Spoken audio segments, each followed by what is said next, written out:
예수님의 부활을 믿는 부활신앙이란 무엇을 말하는 것일까요? 첫째, 예수님께서 부활하심으로 첫 열매 되셨기에 예수님을 믿는 우리들도 마침내 그날 부활할 것을 믿습니다. 이것이 부활신앙입니다.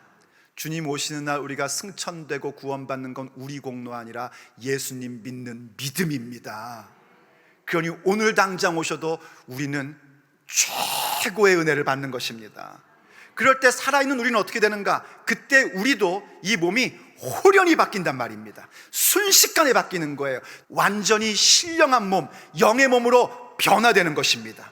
그것이 바로 우리가 갖게 될 부활입니다. 그 믿음 갖고 있는 자, 바로 예수님의 부활이 나의 부활이고 그 첫 열매의 부활이기에 부활 신앙을 가진 자들은 그 인생을 그럭저럭 살아가지 않습니다. 바로 승리자의 모습으로 살아갑니다. 그러므로 두 번째, 우리가 부활 신앙을 가진 우리들은 어떠한 모습으로 살아가는가? 바로 승리의 날들을 삽니다. 여전히 이 세상은요, 사실 믿는 자들에게도 이 사망의 권세가 옆에 있는 것을 보게 됩니다. 죄와 사망의 권세는 여전히 우리 주변 가운데 있습니다. 우리를 넘어뜨리려 하고 우리를 힘들게도 하고요, 우리로 하여금 죽음의 공포를 갖게 또 만들어줍니다. 그러나 그 모든 죄와 사망의 권세는 믿는 자들에게는 아무 힘이 없습니다. 왜냐하면 그리스도 예수님 안에 있는 자들에게는 결코 정죄함이 없기 때문입니다. 왜 그런 줄 아십니까? 생명을 주시는 성령의 법이 죄와 사망의 법에서 우리를 해방시키셨기 때문입니다. 예수님 믿다가 내가 손해를 본다 할지라도 우리의 최종 결론은 부활의 승리이기 때문입니다. 부활의 영광이기 때문입니다. 예수님께서 부활하시고 우리에게 성령님을 보내주심으로 말미암아 성령님이 내 안에 내주하게 되셨고, 이제는 하나님의 말씀을 우리가 책에 기록된 것이 아니라 우리의 마음판에 새겨진 바 된 것입니다. 말씀을 지키게끔 만들어 주십니다. 그래서 우리는 담대하게 외치는 것입니다. 사망아, 너의 승리가 어디 있느냐? 너의 쏘는 것이 어디 있느냐? 내가 비록 육체의 날들을 살며 이런저런 일들을 만나나 나의 최종 결론은 부활의 승리, 부활의 영광이다. 이 선포를 갖고 살아가는 사람으로 세워지는 것입니다. 그래서 우리는 이 땅을 살아가며 그럭저럭 살아가는 것이 아니라 승리의 날들을 살아갑니다. 세 번째, 부활신앙을 가진 우리들은 주님의 일에 더욱 힘씁니다. 왜냐하면 주님의 일에 더욱 힘쓴 날들이 바로 주님의 나라 가운데 영원히 기록되기 때문입니다.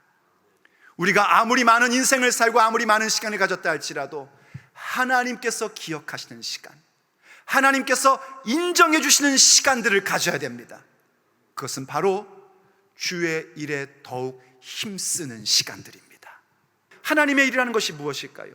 우리가 교회에서 사역을 하든지, 가정에서 자녀를 양육하든지, 혹은 우리가 직장에서 일을 하든지, 일터에서 일을 하든지, 이 모든 일들이 하나님의 일이 되어야 합니다. 어떻게 하면 그 일들이 하나님의 일이 될까요? 나를 부인해야 됩니다. 하나님의 일을 한다는 것은 나를 부인하는 것입니다. 내 생각, 내 계획, 나의 꿈, 나의 욕망을 부인하는 것입니다. 나의 욕심과 나의 생각을 전부 다 십자가에 못 박아 버려야 됩니다. 그래서 그 십자가를 짊어지고 예수님을 따르는 것입니다. 그것이 바로 하나님의 일입니다. 그 십자가를 짊어지고 예수님만을 따르는 것이 하나님의 일을 하는 것입니다. 그럴 때에 우리는 승리합니다. 결국 부활할 수밖에 없는 우리의 그 모든 결론을 우리의 육체의 날들 가운데서 확인하며 살게 되고, 예수님의 부활의 승리가 나의 승리임을 알기에 주님의 그 영광을 오늘이라는 날들 가운데서도 확인하며 살게 되는 것입니다. 그러다 언젠가 주님이 다시 오시는 그날, 우리 예수님의 부활하신 그 몸과 같이 우리의 연약한 몸도, 죄에 대하여 연약하고 사망의 권세에 대하여 연약하여 늙어가며 여기저기 아픈 우리의 몸조차도 순식간에 홀연히 변화되어 주님과 함께 영원히 영원한 천국 가운데서 예배하게 될 것입니다.